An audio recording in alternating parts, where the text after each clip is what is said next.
Well, g'day and welcome back to another episode of TorquemUp. And absolutely, I'm feeling really good about today's episode because we've got a special guest, my old mate Jamie Hazleton, or the Australian bushman, as a lot of people know him now. Jamie, thank you for joining us. No worries. Absolute pleasure. I've got my mate Farrell here. Keep us amused. Mate, keep us amused. You follow him on Facebook, obviously. He's a guy, it's never going to be a dull conversation when you got Farrell. No. He just pulls the pin out and just rolls it in. Yeah. And then it gets loud. And then it gets a bit of a light comic relief at times. Yeah, that's it. So we're actually at Jamie's, the Bushman's Retreat. Yep. And I reckon I could spend a couple of days just sitting here doing this. Yeah. Oh yeah. That's living. And this has pretty much been your life the last little while, hasn't it? It has. Yeah, the last little while I've been able to sit around, relax a bit, chill a bit, and go on a few trips. That's good. Because no, I was just obviously reminiscing just before to Farrell that I think it's been like 10 years. We used to film pretty heavily together back in the old action days. Yeah. We were a lot younger. Yeah. We bit fitter. well, I reckon I'm a lot fitter now than I was back then. I tell you what, if we had a competition, we were dumped in the middle of the desert. See who lasts the longest. I reckon I'd go all right. I reckon I'd outlast the camera. Yeah. Well, that could be true. That could be true. But yeah, no, it's good. 10, 11 years ago, we were filming together, doing the action stuff, which is pretty full on. We were in our heyday. We were sort of building businesses. We were having a lot of fun. And isn't it strange? We sort of sit back now and we've sort of left a majority of that behind, but we're still living outdoors and enjoying it. Oh yeah, that's the way to go. I mean, that's right. You both had Datsuns then. I had one Datsun. Yeah, one Datsun. He's still got one. Yeah, it's a bit newer, but This one's got aircon in this one. Yep. Well, isn't that another thing? Like 11 years ago, there was no talk of electric vehicles. Oh yeah, no. Now the big hype is electric vehicles. It was all diesel back then. Yeah, it's all happening now in that world. It's sort of gone petrol, and now we're talking electric. It's like, Update, did I tell you I put my order in for a Cybertruck? you did. And how I can believe that. Did you put any money down? Yeah. I did. How much did you have to put down? $150. You didn't mention that. I tried to give them more money. So you're not really all serious? The website. Oh, really? Yeah, it's coming. They reckon they're going to start production sometime next year. And Australia being Australia and its position, it'll probably take another couple of years to get here. But I would guess somewhere 2024, 25. Wow. Yeah. Wow.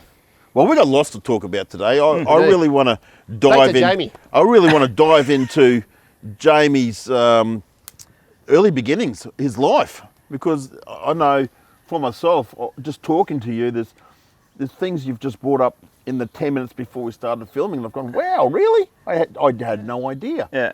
I knew bits and pieces, but it's really interesting, and I know the viewers would find it really interesting about where you've come from, where you were born, where you lived, what did you do as a teenager when you first got your license, how did you get into forward driving, how did you get into 12-volt business, and where you are today. It's like, yeah. I want to know. Oh, it's the viewers want to know. It's going to be a long story. I think that's going to give me a couple of episodes right there, mate. Yeah, and there's a bit of a hint here that you might be seeing a lot more of the three of us in the future. There's a bit of a hint. It could be good. Never know, eh? It could be a bit different. We could have walking sticks and everything instead of... Yeah, well, the way my knee's going, it's not far off. Well, we could. Well, the first trip might be to the desert. See how long we can last. Anyway, let's get cracking into it. Jamie. Yeah. Yes. Tell us a bit about where did it all start for you? Where, as a young fellow, is it true? Were you born in the UK? I was born in the UK. I do remember that bit. Yeah. When did you come to Australia? Tell me a bit about yourself. So we came over when I was 6, 7 years old. Yep. And been here ever since. And I'm more Australian than most Australians. Yeah. Really. I am the the typical Aussie. But I've done all my schooling here. We've always sort of been on rural blocks. Smaller rural blocks, and it's just been my life of since I was probably, I'd say 10, I've been camping in a tent. Yeah. You know, doing something like that. Is that your parents obviously? Nope, No? not at all. Not at all. Not at all. My mum and dad were never into any of that. Yeah. A mate of mine's mum and dad down at GlassHouse, they took me on my first trip up the beach. And How old was that? How old were you then? yeah, that was 10, 11, 12. yeah. You were hooked? I was hooked. Wow. Hooked. That's pretty line much my and story sinker. too. And we did that on a regular basis, probably every second, third week, you know. Yeah. And from then, the day I left school, my aim was to get a 4-wheel drive. It didn't quite Now get tell it. me, what 4-wheel drive did you go up on the beach with your friends? A real one, a Land Rover.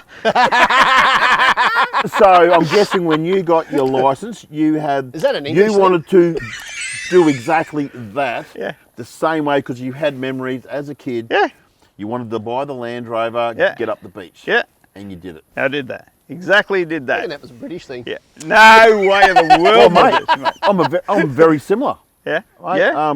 I went 4 driving with my neighbours, my mates, at the same age. Yep. They had a 60 Series Land Cruiser. Yeah, okay. My goal was to get a 60 Series Land Cruiser when I got my licence and go 4 driving. Yeah, It's exactly what I did. yeah, yeah. There you go. Wow. There you go. You know, Well, and my heritage is from the UK as well, Northern Ireland. yeah, yeah.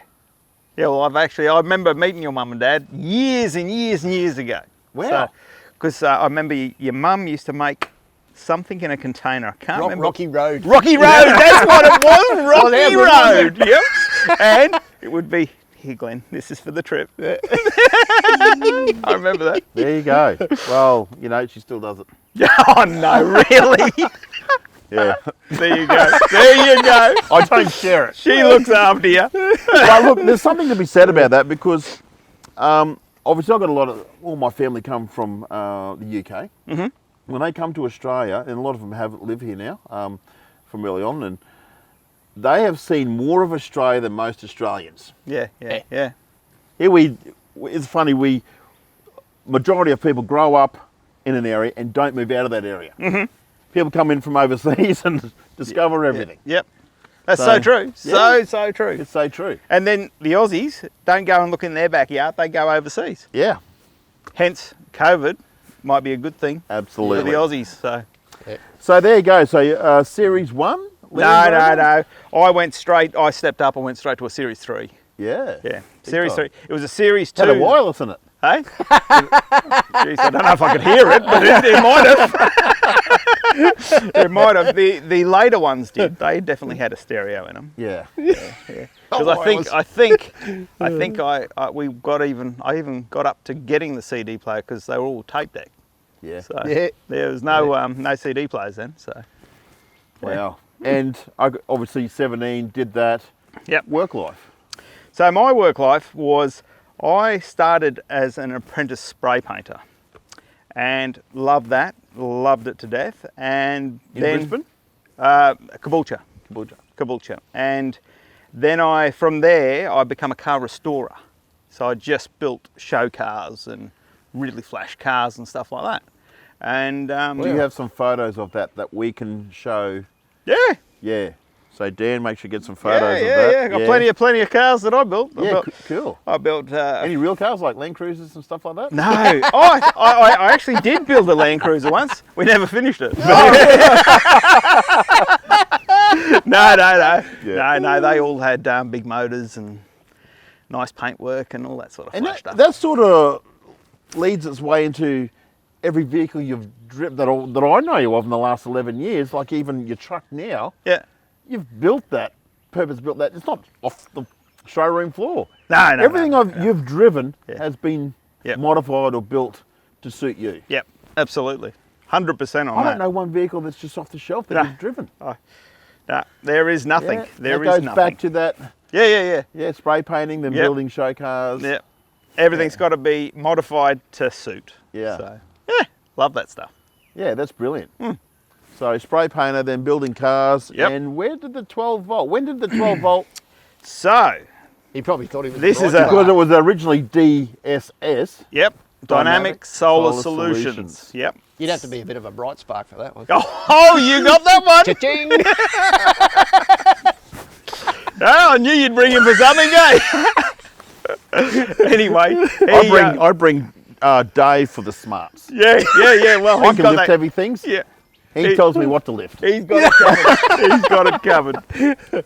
Yeah. Well, I sold my panel shop, and I went, righto, I'm going to go tripping now. I've got time. I'm going to do it. So I went to a shop. I bought a solar panel. I bought a battery. Well, they told me what I needed. So I went there. None of it worked. Nothing worked on my trip away. Yeah, right. I come back to the shop, and this is a well-known shop, and I said, that didn't work because of this, and this, and you need to do this, and this to make it work. And then they said, would you like a job? How about that? Hence, And that's where I've how been. it started. Yep. Yeah. So, yeah, that was in 2000. I started that. Right. So, started getting into the whole 12 solar 12 volt. Yep. That's sort of infancy for solar. Yeah, it was. And It was batteries. then. It was then. It really was. It was very, very expensive to get a solar panel and Yeah. to understand it, to know what it was, and yeah. Today, everybody's got one. Everybody's got it. Yeah. It's houses, cars. Yep. Everything is solar. Yep. I know yesterday I put 97 kilowatt hours into my home. So I watch that stuff. Yeah. There you go. I could be off grid. Yep. Yeah. It's amazing. Yeah. So that was 2000. And when did you start DSS, your own? I started that in 2007. 2007. Yep. And that, not long after that is when we met. Yeah.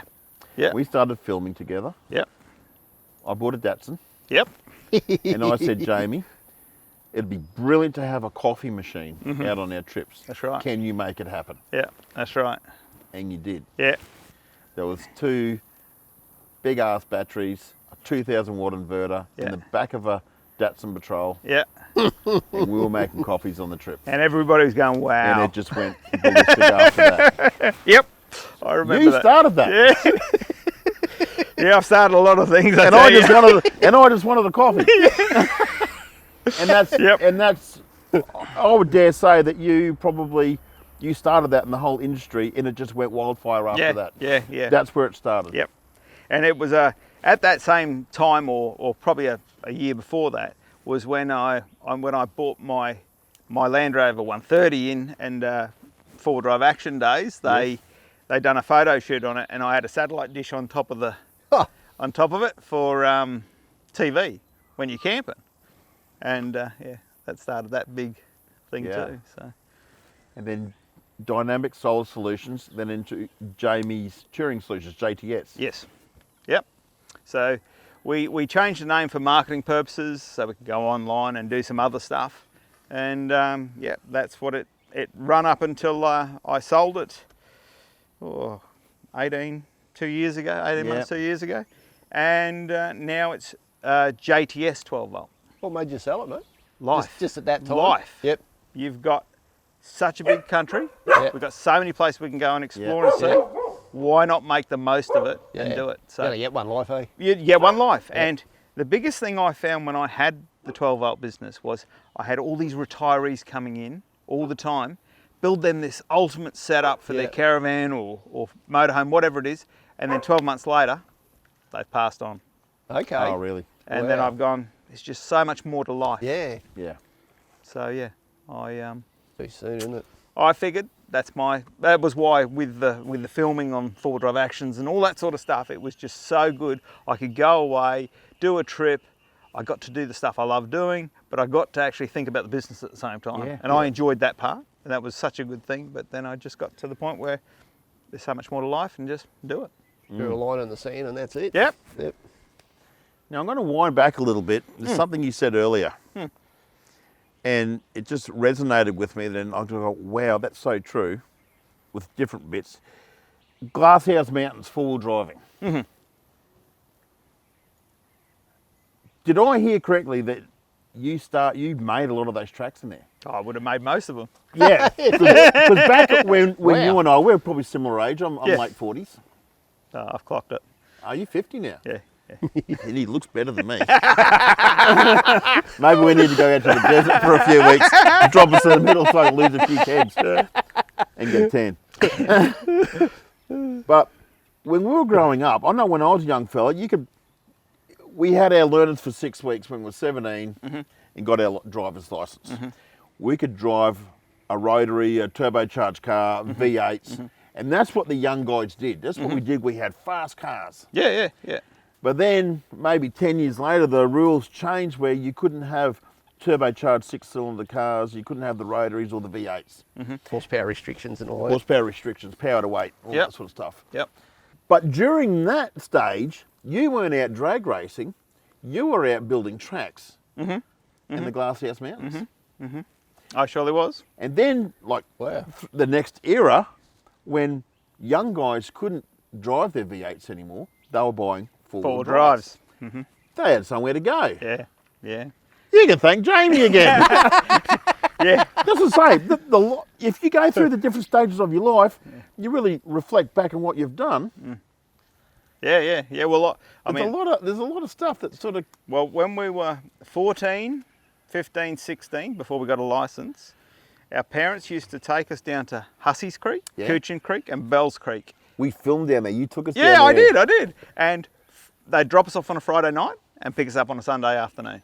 And that's where we would stay for the whole weekend. We'd just fish the creek and make campsites, and that's what we done every weekend. And if we didn't do that, we were off racing motocross. So Yeah. that was it. Yeah. So that was our life. So you can... all these places that... People still go to Hussey's Creek. Yeah, absolutely. Right? It's still the same. It's very well camped, and like GlassHouse is, I reckon every Series 4 driver in the country would have heard of the GlassHouse Mountains. Oh yeah, without any doubts Without at a all. doubt. There's been so much filming in there. There's some sensational full driving in there. And you built that in a Series 3, was it? Yeah, Series 3. And then later on I stepped to the Suzuki Sierra. And back in the day, the big tyres would have been 31-inch tyres. They were, yeah. Imagine what you could have done if you had a patrol. Yeah, or not. Tell you what, you would have been really good at recoveries. Yeah, that's true. That's true. I remember. And those 12-volt systems to power the winch. Yeah, I remember Hennessy's Hill. So Hennessy's Hill is a track out there. And we used to go up it. And we used to go up it. I could go up it in my Land Rover and I could go up it in my Suzuki Sierra. And on the Suzuki, we would lift the front wheels as we went up. So we'd go up like that with the front wheels coming off. And then on the way back down, my mate would have to go and hang over the back tailgate for the ride down Short because of the wheelbase. over. Yeah. And anyway, he used to try and go up in his old... Does your mate have a name? Grant. Grant. Good on you, Grant. Yeah, he used to go up, try and go up Hennessy's in his Land Rover. Now he had a Series 2 with a 3.5 litre V8 in it. Right? Rover motor. Rover motor. And it would go up and it would run out of fuel halfway every time. He could never do it in the old Landy, eh? So yeah, that was a bit of a challenge for him, but yeah, it was fun. But back then, we used to get up to the top of Hennessy's and you couldn't go anywhere because there was a fence right there. So you had to try and turn around to come back down. So, Wow. Yeah, it was challenging, but it was fun. I remember when I was out at GlassHouse, I didn't have a four-wheel drive, but my first car I had was a 1982 Laser. Just a little front-wheel drive one. And You're wrong conversation, mate. No, it gets, Wrong conversation. It gets better. Oh, dear me. It gets better. But I've got a better one. I actually spent more time on the dirt tracks than I did in the bitumen, that stuff. And because of the front-wheel drive, I saw these hills and, you wanted to go explore and couldn't bloody get up them. Yeah. So I thought, what am I going to do? I need weight in the front. Righto. Back down, go up in reverse. Did the trick. Never would I have thought of that. And then there's the guys up there in Hiluxes going, intelligent. Yeah, I know. Never. The funny thing was, there's the blokes up there in the Hiluxes and Land Cruisers going, how'd you get up here? I said, I drove. How'd you think I bloody got up here? Yeah, that's cold. My first attempt at a four-wheel drive, well, it wasn't a four-wheel drive, was the first thing I could afford was a mini moke. So the mini moke we took out there because we figured that we could just lift it. Yeah. Right? Because I could go down the... I could go down the bitumen road. Yeah. I could go 100 kilometres an hour, rip the handbrake on and she'd just go...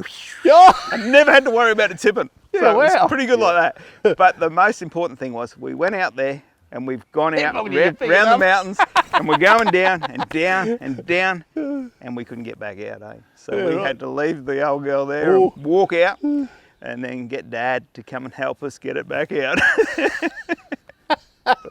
It's all fun of it. Yeah, it was Absolutely. good. Yeah, it's Absolutely. those stories that at the time you're sort of stressing out, right? Yeah. I've got to call Dad, or Yeah. left your car there, and Well, actually, they're the ones you look back now, and they're the ones that are the best memories, aren't they? Yeah. oh yeah, When you're on the air, I remember Yeah. it's like nearly rolling cars, or I did roll a car. It's like, and everything turned out okay, but the memories from that are. yeah, absolutely. You look back and you go, Absolutely. "Phew, got away with that we one." remember we got back there and we just could not believe the dog tracks. We must have been followed out by just a complete pack of dogs. Really? There Wow. was, Wild dogs in yeah, there. wild dogs in there. Must have been hundreds Okay. back then. Wow. Yeah, it was incredible. How's that Billy go? Oh yeah, she's steaming. Ferrell? What? Do you want the honours? Or is it Jamie? Jamie going to do the tea? Whatever works for you. How's that? Jamie lights a fire, gets the Billy going for us. I wouldn't mind some bush tea from the Bushman. Yeah. I'll get the milk. Next We'll be you back in a want me to moment. spin it round my head. Yeah, we do want Can to you do do No, that? no, Can not you do today. that?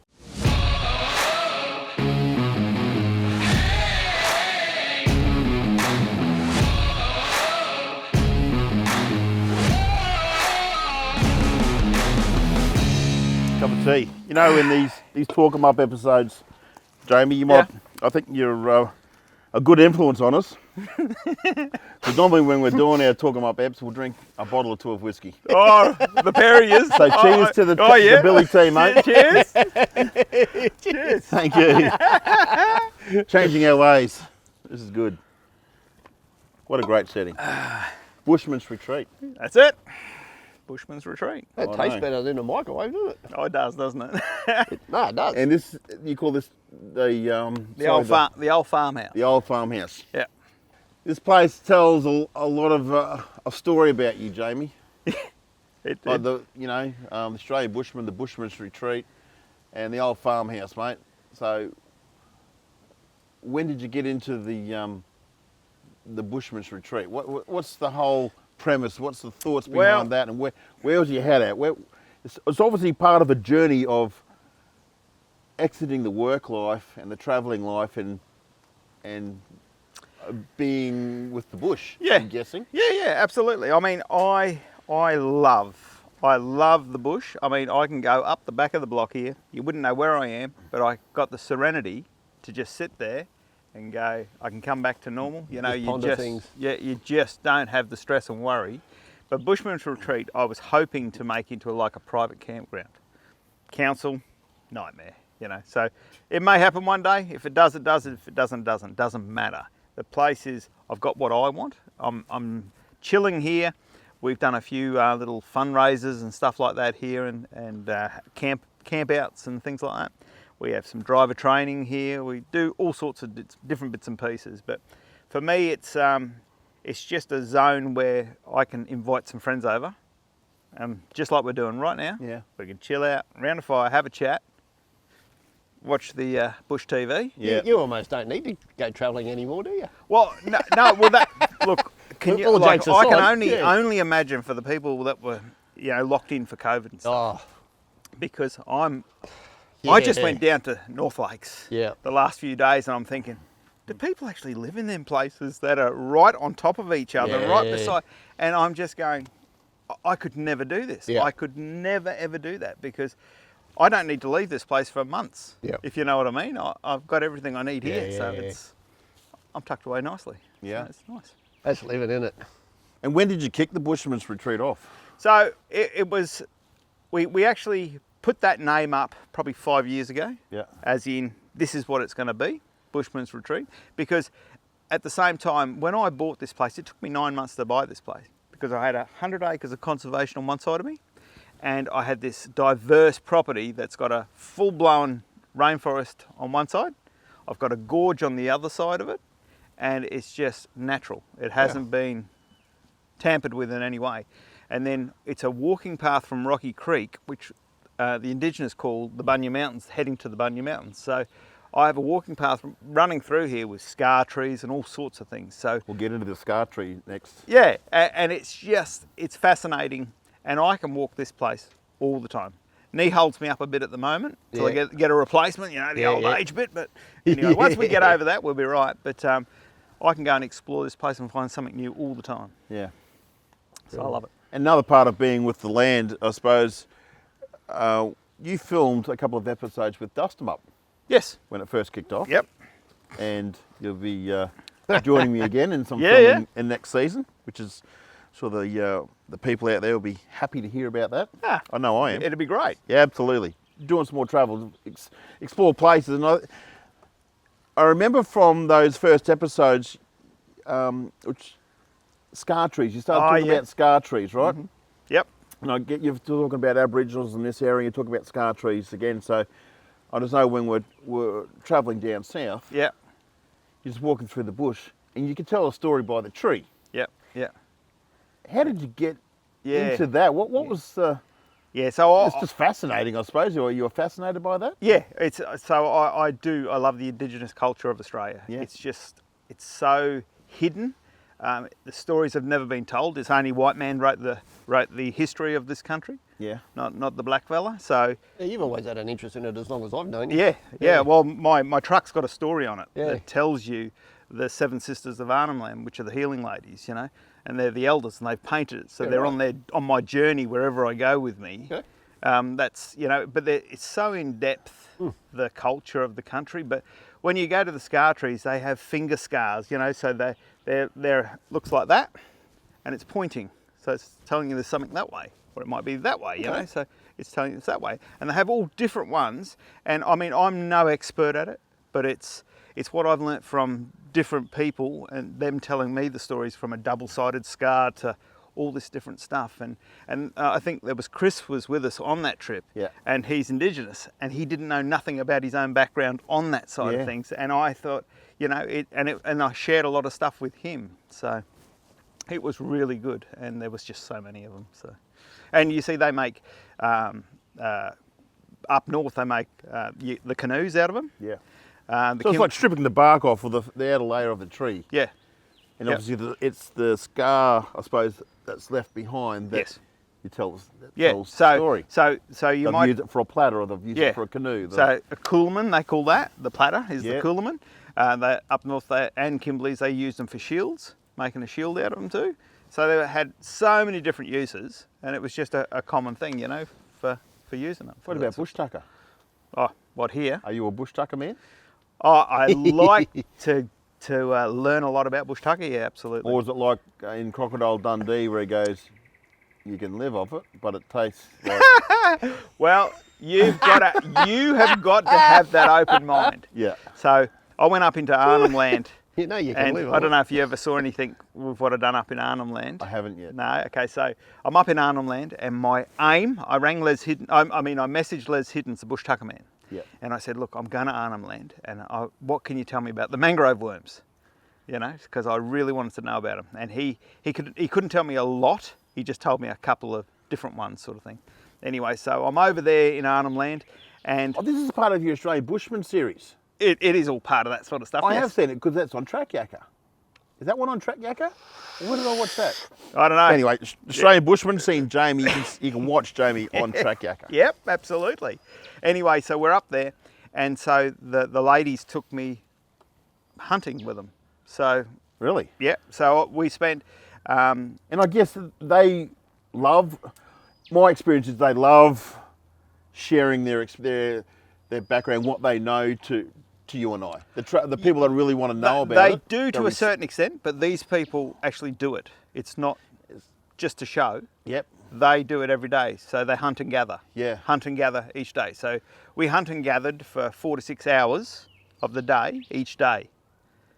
And that's, you're eating as you go, or you're finding it all for everybody to have a cook up, whatever you're doing. So that's The mangrove worm. So the mangrove worm. So they've taken me in. I've wanted to know about the mangrove worm. Anyway, so you actually smack it out of the mangroves, out of the tree, a rotten tree. Right. And they've got this like little tooth on the end of the mangrove worm that gnaws the hull. And you pull them out and you just drop them down and you suck it and you bring all the dirt out of your mouth at the same time, all the sand. So, but anyway, it wasn't that bad. It was quite nice actually. So Garlic on it? No, nothing, salt, nothing. pepper? There's 3 different ones. So they have this one here for, say, I can't remember the names. They have this one here for if you've got phlegmy throat or blocked nose, Right. and that clears it up. And yeah, Are they about the same size? So the ones you get out west, are they witchetty grubs? Are they about that size? Yeah, wow. This thing's that long, about a foot long. Yeah. Holy do. Yeah. And you just bite chunks I'll of it show off. you some pictures. Wow. You'll see me with a handful of them. So. Were you Wow. shaking? No, I'm going, yeah, love this stuff. Medium rare, well done. Love it. Straight out of the tree. It Out was of the branch, straight in your guts. Yeah, that's it. Yep. Could you do it? If I needed something to eat, Yeah. I would do it for the experience. Yeah.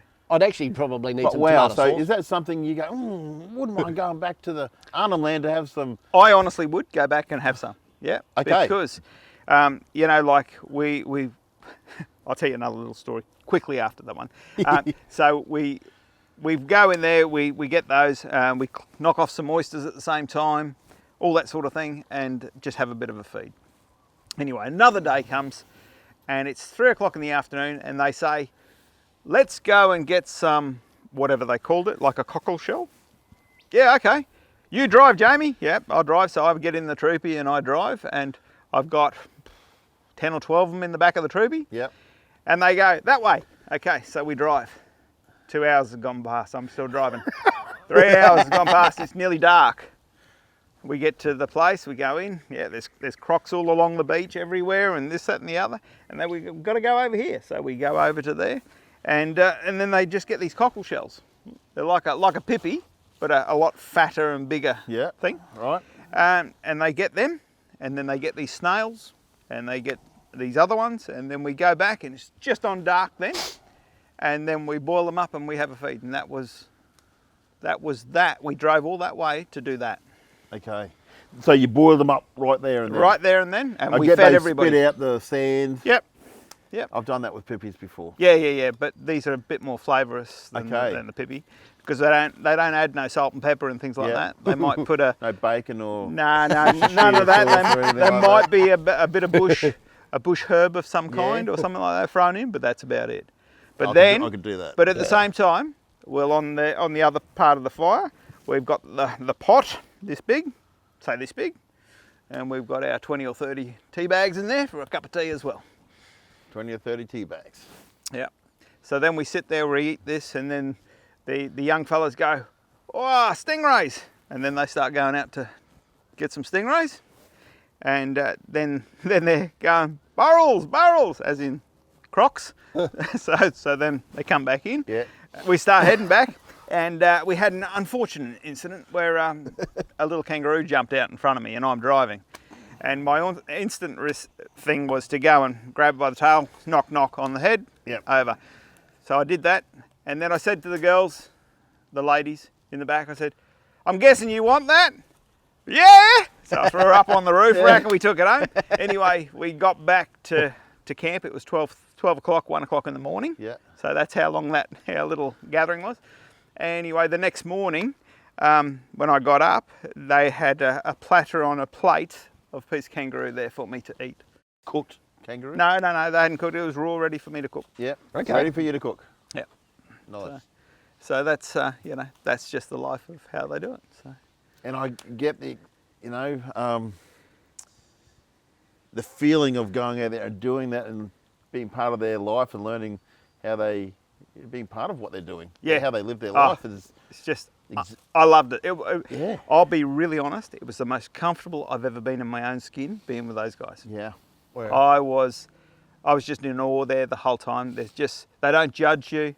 They don't judge anyone really. And you just. And they're really excited I bet I've been in similar situations. Obviously, we're travelling with Ernie. Yeah. He takes you to some places, and they just can't wait Yeah. to be with you and just laugh with you. And Yeah. They've got a real sense of humour. Oh, absolutely. And everything's just so cool. And Yeah, mate. I'm in awe. So I'm getting, when we get to travel and do a bit of dust and mopping next year, that I'm going to lean on you for a little bit of these insights. It's great. And I'll get Farrell to eat some witchy grubs and things like that with the camera. I might keep a sachet of tomato sauce, barbecue sauce in my Other back than a pocket little, just in little case. sachet of salt and pepper. Yeah. But I mean, some garlic salt. It's like Natalie and I, my wife, and the kids. We we did the Kimberleys in the early 2000s, and How magical is that place? yeah. But I mean, we were actually with an Aboriginal lady, Samantha Martin. She was classed as the BushTucker woman, and so we got to go to a lot of schools and communities, and Yeah, wow. and it was just such an experience for the kids at the same time, you know. Same thing, no judgment, no nothing. Yeah. It was just have fun and enjoy. And I remember we got up into Columbaroo, and you could hear this sort of party going on. And my wife, being what she is, you know, she loves reggae music, and she could hear the reggae music, and she's just gone. and me and a friend of mine's, Groove, we're sitting there and we're going, I wonder how the girls are going, because they haven't come back. Anyway, they're rocking and rolling over there with them all. No worries at all. Yeah. You know, just invite them in. Yeah, Cool. good times.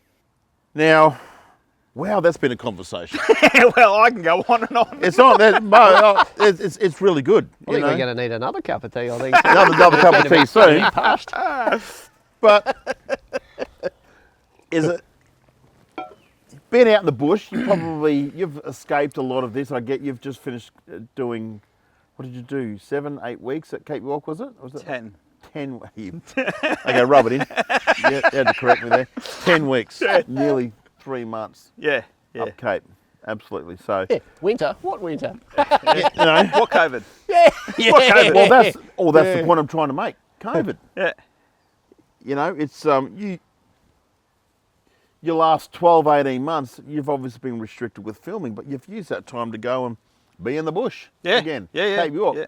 Queensland was obviously still open to Queenslanders, and away you went. Yep. Yep. So, COVID Yeah. hasn't really restricted you. Do you have a... Farrell's really good at this. Facebook, you know, you've seen Farrell on Facebook, Dave We Challoner. all always know what Dave's up to, especially on the news. Yeah. Hang on.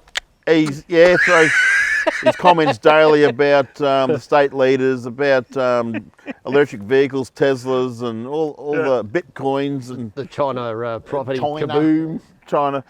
Do you have a thought on COVID and the state borders and how the state has been handling it and restrictions for yourself, and has it had a negative effect on you? Honestly, on my... Do you have an opinion? Yeah, well, honestly, on my side of things, it hasn't affected me greatly at all. I come back from up north there, and I had to put a mask on to go into a shop, and I'm like, wow, Yeah. this is something I'm not used to. And, you know, for the first part, you go, oh, shit, I've got to go and get my phone. Oh, I've got to get a mask. Because you get out of the car and you go in the shop and you've got to wear a mask. You've got to have a phone. And, I mean, what a nightmare. So that was something I couldn't get used to straight away. Secondly, I just really, really feel for those people that are condensed into units and townhouses and stuff, and they don't get to go anywhere and they're locked in there, you know, sort of thing. Because I could not imagine what that's actually like. I could never imagine what that's like. Now, I don't listen to much news, you know, as in, unless Farrell puts it up. But So, yeah, I learn everything through Farrell. But I mean, I heard that Victoria was closed down for the longest period in the whole of the world. Well, yeah, correct. And Was it 15, 16 weeks? Uh, Something like that? I don't know Yeah, what it was. And I was really taken back on that. I just could not believe that that would happen. And, you know, like Natalie, my wife, she's Swiss, and her brother's in Switzerland, and he's been locked down for 2 years in a sense, just working from home, can only go to the shop or whatever. 2 years. Yeah, so... Wow. But he's saying how insane it is what Australia's doing. Yeah. So he's seeing it from their perspective over on their news. So Yep. to know what's right or wrong, I have no idea. I'm with you. Look, I'm on the fence, and I know you've got a bit more of an opinion about this. You've probably educated yourself a lot more, where I just sort of, it's not affecting me, my life, or my family really, so Yep. I don't get into it. Yep, exactly. The side effects of it are going to be 20-fold with mental illness, people losing Oh, their yeah. businesses, Yep, job fair losses. point. Yep. It's just like Yep. COVID is worth, it's cost this amount, but the side effects and all that, it's going to be Yep. 10, 20-fold, and we're going to be paying for that for some time to come. Yeah. You know, it's just people, yeah. You know, like I was kicking off here, before I sold my business, I was kicking off an adventure tour. So where you go on a tour or a trip with me, Yep. and we go and do some things. We do BushTucker, we do all sorts of things, cook-ups and all that sort of stuff. And then it hit, and I couldn't do nothing. And I mean, I'm not really that worried. I've got plenty of other things to do. Yeah. But those that rely on that, Yeah. Anything sort of tourism or hospitality is just they've times. borne the brunt of it.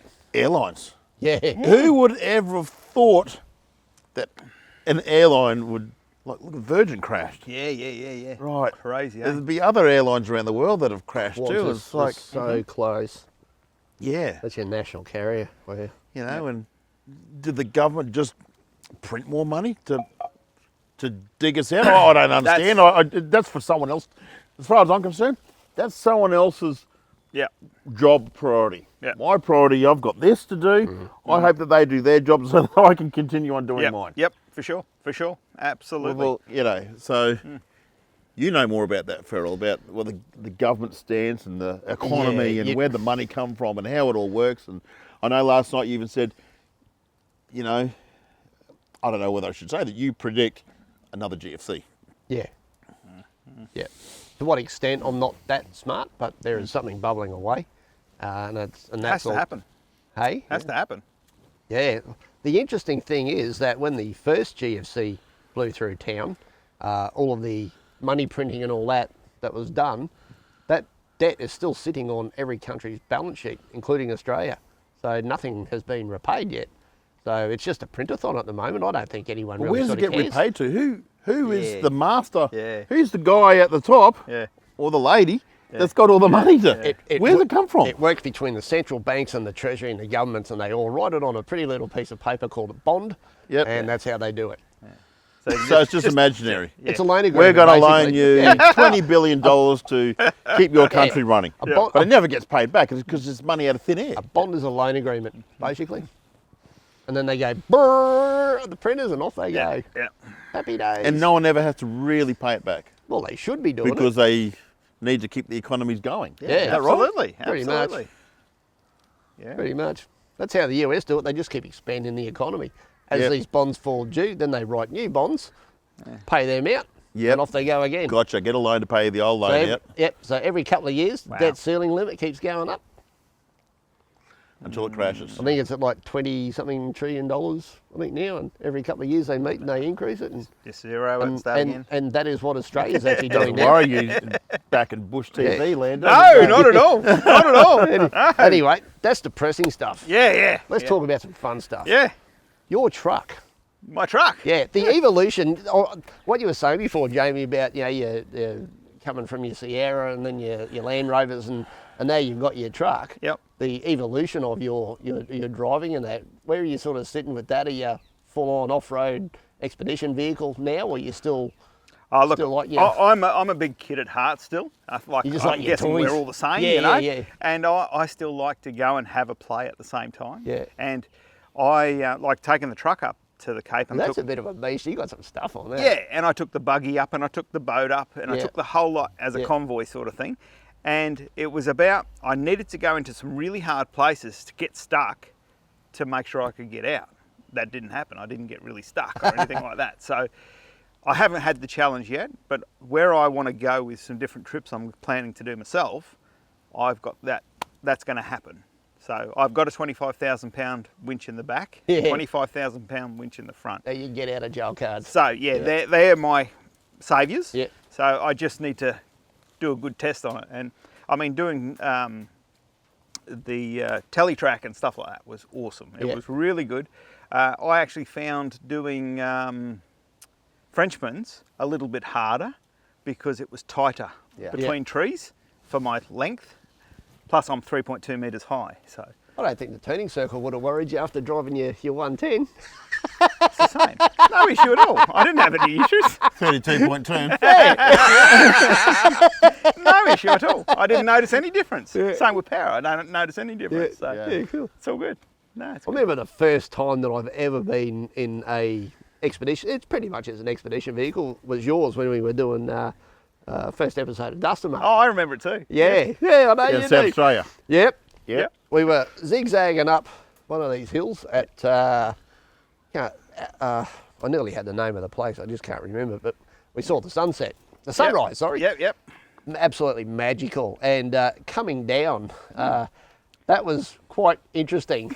And where I'm going with It didn't this sound is... like that when you were in the car. No. Where I'm going with this, usually most four-wheel drives, you've got, you know, a couple of metres of bonnet space, you know, in between. But with the Expedition vehicle, there's the window, and that's the front of the vehicle. And we're coming down. I don't know if I've told you this, mate, but we're coming down, and well, you had a couple of goes at trying to get here in the switchback, yeah. Yep. And I saw this hill coming up next to it. The cliff's going on. I'm going, Jesus! I thought we were going to drive down there. He was going for brakes. Yeah, I'm going for the brakes. Because your wheels are slightly behind where you're sitting. Yeah. He's pissing himself. He's pissing himself laughing. I'm just going, oh, brakes. Yep. Yeah, that was, I just wish that was on camera. He just goes, relax, I've got this. Yeah. But just the fear of seeing a 500-kilometre drop down. Oh, it was a big drop down. Oh, no, you go. I do remember that so well. You were squealing like a pig. Stop! Yeah, no, I heard a lot of noises come out. Tell me that. Oh, A lot of noises. Jeez, I think Yeah, I've ever that seen was you laugh so hard too. Yeah. You had tears coming out of your eyes. Yeah, I know. That was so funny. Oh. Yeah. Anyway, Yeah, no, that was good. so you still drive both? Yeah. Still got both? Yeah, absolutely. Absolutely. Two different purposes. Yep. Yep. Yeah, well, I mean, at least I can load up, go, Yeah. and I can go for as long as I want. Yeah. I'm self-contained for whatever time I want to be away. Yeah. Well, 10 weeks sort of tells you a bit. Yeah. So, Yeah. yeah, it's great. That's cool. Have you done a walk around on the truck and? I've done a few little ones. Yeah. Yeah. I've got I mean, because you're forever improving it. Correct. Like, I'm going to improve it again now after the Cape. You know, I've done it all, and I now go, yep, I'm going to change that. I'm going to change this, things like that. But I mean, overall, it's fine. Do you reckon you'll ever get to that end? I've got it. Oh, Because in all the vehicles and that I've had, I've been tinkering with this and thinking that, and I've just come to the conclusion it's never going to be. no, you'll get it so far. I mean, Yeah. look, I mean, I really don't want to go to a new one. Yeah. I want to stay with an old one. So I'll never have everything I want. Yeah. Because I need something I can fix, Yeah. no matter what, Yeah. where. So with the new ones, I can't fix none of them. Yeah. Because I mean, Sure. great example is we've entered I've gone across the Pasco, so Yeah. I'm leading a convoy of a heap of cars. Yeah. And one more truck behind me. I've gone across. I'm doing the exit up, and like it's a pretty hardcore exit too to get out. Shame we didn't video it, but anyway, I go across, and then my mate calls me. He says, "My truck stopped." He's entered the water, and his truck, the electrics got wet. Oh. Everything's gone. So you imagine if you're in that situation Yeah.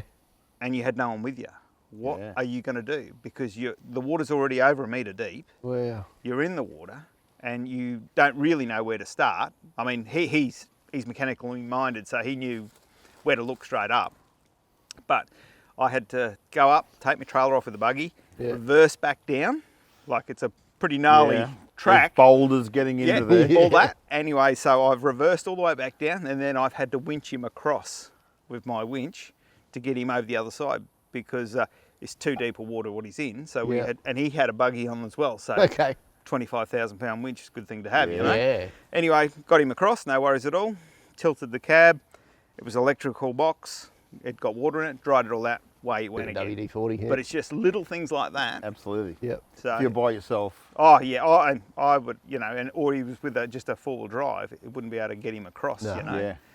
Yeah. And it's just those little things. So, no, it was good. On that, Jamie, if you're doing the Cape, if you're doing the Frenchman's, would you do it alone? Would you recommend doing it alone? I've always, I'd like to see your opinion on solo travel for in me, those areas. For me, I love that. Yep. So I have to say, yes, I would do that. I don't recommend it to anyone else. Yeah. It's only because I love a challenge. So I want to have that breakdown or fix or try and do to go, oh, I made that. Yeah. It took me 3 days, but I got through and I sorted that, you know. I like solo. I always have. But yeah, to anyone else, I'd say no.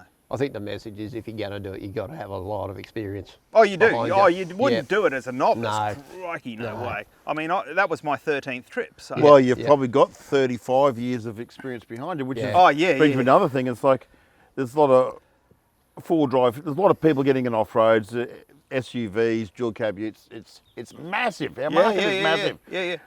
Young kids, you know, they're 17, 18, and early tradesmen. They've all got four drives. They're all going to the beach. They're all going off road. They're all doing the trips. Mm-hmm. We learned how to four drive by making mistakes, right? and coming up with our own ways of, you know, I think we probably wrote a lot of the handbooks on how to do it properly from the Yeah, for sure. But four drive training, I reckon it should be a must. Oh, If you got a permit to go to Cape York or wherever you're going, if you go to buy a permit, I genuinely feel, and I haven't brought this up before, there needs to be some sort of formal four drive training that people have had to have, because you would have seen it, we've all seen it, where people using snatch straps the wrong way. They're still hooking them onto tow balls. toe balls. Or they're wrapping around Yep. a bull bar. Yep, absolutely. They just, you know, or they're just revving the hell out of the four drive with a recovery board underneath, and they get traction and snap axles. Yep, absolutely. Like, you know, it's like there should be a formal four drive training. Yeah. I think everyone should do it. The downfall Same is as towing caravans. Yeah, I agree 100%. But the downfall, what I see now, like, you know, I had to with the TV show I do, the Off-Road Adventure Show. Yeah. They put me into a new Ford Courier. I mean, Ranger. And It's like a Datsun Patrol. anyway, they put me into one of those. Was that deliberate? I call it a courier all the time. And the poor cameraman's like, what's a courier? Okay. No, you better look it up. Yeah. Anyway, so I got the new Ranger. And I honestly don't need to have any experience to drive that car. It does itself. It's low range, it's parking, it's everything. It can do itself. Okay. So you don't have to have any skill at all to drive a four-wheel drive truck with that car. So that's the dangerous part, because these young guys, they haven't got any experience. Just like we used to have that error you would have had at your shop where they buy a winch off you, but they got no idea how to use the winch, you know, and it's the same thing. So, but you buy this new car today and it'll just drive it for you. So, I suppose that's one good thing, but the downside of that I can see is they can go further into the Oh, yeah, bush, totally. and when you get stuck, you're stuck. big time. Big Proper time stuck. stuck. Yep. Because you've got in there with the factory diff lock, Yep. all this driver aids, Yep. you're big time bogged. Yep. Totally. And then it comes to, how do I get out? Yeah. Do I Yeah. use a winch? Do I use a snatch strap? Yeah. Do I use recovery tracks? Yeah. It's know. all of those things. So. And, you know, how do Yeah. I not snap axles, CV shafts? Yeah, but a lot of them don't think about it till they've done it. Correct. Oh dear. No, I remember that time when we were down at Coffs Harbour, and I think I was really shocked because you broke a front CV On the patrol. on the patrol, and I'm like, Wow. they're bulletproof, you know, as in they're really strong, Yeah. you know. Yeah. And you broke one, and I was just so surprised when you broke that time. So. Too much power, mate. Well, that's what he did do. He used to make power out of these cars. Yeah. Well, I did. I put the thing on the side. I was straddling this. That's right. You turned it on its side too And at then the same time. it slipped it in. And maybe that Yeah. force was maybe Impacted weakened it. Stressed it out. Because I got out of that, and then it was raining at the time and trying to slip up this hill. And Yeah. There wasn't a lot of traction when it broke it because it was wet. Yep. Anyway. Yeah. Broke a CV. That's it. Front driver's side CV on a 3-litre auto Datsun Patrol. Yep. I do remember that. It was a weapon, that vehicle. Yeah. Yeah. They're good. Yeah. Caravan towing. Yep. Caravan is on the road. Not allowed to buy a caravan unless you've done some driver training. Absolutely. Phew. The same That's- thing, they're giving them all these towing aids with the new caravans, anti-sways and what, but it's still, Oh, it's scary. it is I'll scary. throw something else in there. Caravan designs have changed in recent years, and now everybody wants an off-road van. But you have a look at the new vans compared to the old ones. How high do they sit above the ground? And then how high is that again above the top of the vehicle? Yeah. It's actually lifted the centre of gravity in it. So that, in my opinion, is going a long way to contributing to a lot of the axles. The accidents and the swaying. And Yeah, we see. Yeah. It's like I honestly don't know about all these upgrades they do with so you can tow a bigger van and this that, and the other. But I do remember, and I mean, like I say, I don't know that stuff, but I do remember I had a Bayliner boat once, and it was a 26-footer, and I used to put it on my back of my Discovery, and it was just a monster on the back of that thing, and I could tow it, and I didn't really have control of that boat behind me, and I know how to drive. yeah, But today, granddad, father, mother, whoever, go and buy the new van, yeah, never done it before in their life, haven't even had a box trailer, yeah, and then they go out on the open road. yeah. Yeah, or they've got one of these new dual cab utes that's got a 3.5 tonne tow rating, so they get the 3.5 tonne caravan. Yeah. Yet the tow vehicle is lighter than the van behind them. Yeah, Yeah. exactly. That's just Back in the day, Asking for everyone drama. either had a Land Rover or a Patrol or a Land Cruiser, fairly weighty vehicle. Yeah, well, everything's getting made of paper now. It's getting Yeah. thinner and thinner, smaller and smaller, and you touched on it briefly, these GVM upgrades. yeah. It's just a sticker, isn't it? Well, They're whatever not it is. changing the chassis on these cars, or you must run this specified Yeah. suspension. But you're not, at the same time, the car hasn't got heavier to hold No. a heavier weight. It's just it can hold the heavier weight on the back of it, Yeah. or be able to brake at a Correct. certain... I would have thought maybe a brake upgrade or Yeah. something would be, or the control arms or something would be more heavy duty. Something. Something to make it more robust for towing. But no, it's Well, on my for truck- someone to sell. Yeah. And I don't want to cause a fight here, but with anyone in the industry, but No. it's to sell suspension kits. Yeah. Yeah, well, I mean, most people are none the wiser. They Yeah. just got to go by what the rules are and regulations, and they go, yeah, well, that's what I need. I So- don't think you should be worried about having a fight, mate. It's something that needs to be talked about, and the only Yeah. way to get solutions is to talk about it. Well, So, you see, it's like no matter who my it truck. upsets. My truck can be True. downgraded to go to a car license, Yep. or you can go up and then up to a heavy whatever. I don't know the licenses. Light, but rigid, medium, or something. yeah, but at the end of the day, my truck as it sits there can do 4.5. But if I have full rego on it, it can do 7.5. Just the amount of money you spend. That's it. Yeah. The compliance plate and the license you have. Yeah. So Yeah, there's lots we could talk about there with caravanning, but look, we had Dave Bigger from Zone RV on one of our TorquemUp episodes, and he emulated the same thing. It's like he obviously selling hundreds and hundreds of caravans a year. They're taking on a bit of training, pre-training, but it's still not a registered level. Or with people when they pick up the caravans, how to use them, and the salespeople are also asking what vehicle they're towing with. They won't sell a caravan that's not applicable, but that's not. It's still no registered training or No authorised framework. Yeah. No industry. No framework. Thank you, Phil. Yeah, He's yeah. the brains behind this. yeah. I know what I want to yeah, say. I know. but he just finishes it. Well, he's good for it. So Yeah. Anyway, I'm pretty passionate about that sort of stuff because you do Yeah. see lots of accidents on the road all the time, so many. and it could be totally avoided.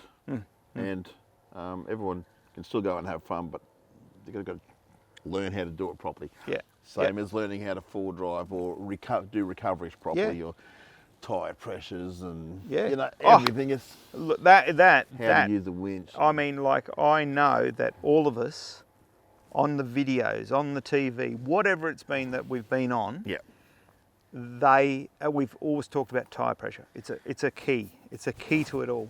Tyre pressure. Every motorsport. Yeah, well, Tyre pressure.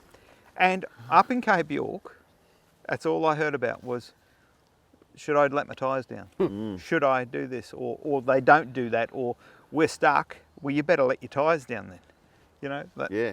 It's just not out there enough still. That's surprising. And we're a small country. Is It's everywhere. Yeah. Yes, I've got really my surprising. property up at Noosa North Shore, so I'm on the beach quite a lot. And I see people bogged all the time, and you stop, you say, and they just want you to tow them out. Have you let your tyres down?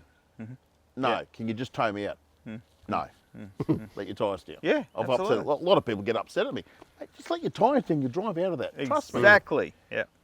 I And don't here have it a is, don't compressor. come onto this beach. Yeah. Until you let your tyres down. Yeah. I said, I'm not going to pull you out because you're going to get stuck again. Yeah. Yeah. I've had the same thing. Exactly the Put my same thing. vehicle Yep. under pressure, and you don't have a recovery kit with you anyway. Yeah. Yeah. Yeah. All of that too. All of that too. Nah, it's a hard battle. It really is. But I mean, we can only try and do what we do. So. Yeah, true.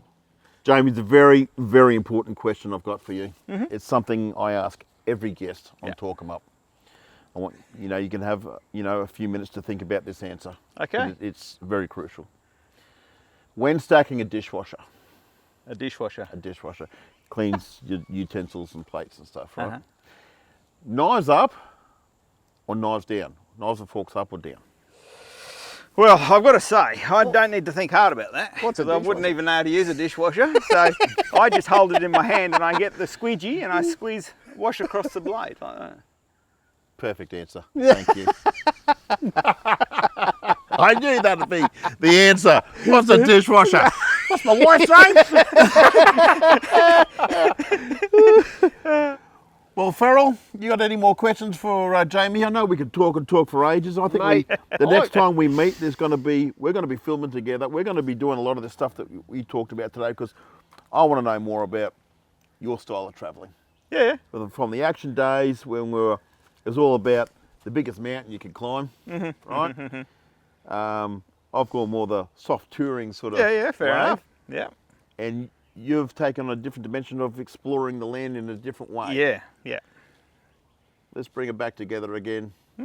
We'll do some soft touring my way. Yeah, that's all right. And you can show me about the scar trees and take me Yeah. some locations that you've been to in the last sort of 6 to 8 years that we haven't been filming together. I reckon that'll be fantastic. Yeah, me too. It's been good catching up. I always learn something new every time we catch up. Yeah, no, it's good. He's a big TV man now. He's all around the bloody country, probably around the world on TV. I don't know about that. I'll never change. What you see is what you get. Yeah, absolutely. And I will say that. It's always, it's a pleasure to catch up with you again, Jamie. Yeah, no, it's been great. Thank you for joining great. us on No worries. on Track Yakka, and look forward to having you on Dust 'em Up. Yep, sounds good to me. Cheers, mate. No worries. Good to catch up with you, Yeah, mate. again. Good on you. absolutely. My brain's hurting now from all this stuff. Pretty excited. Getting some exercise for once. Yeah. I tell you what, if you came back in about a week's time, I reckon I'll be sitting here and I'll just have a beard. Another cup of tea, thanks, Jamie.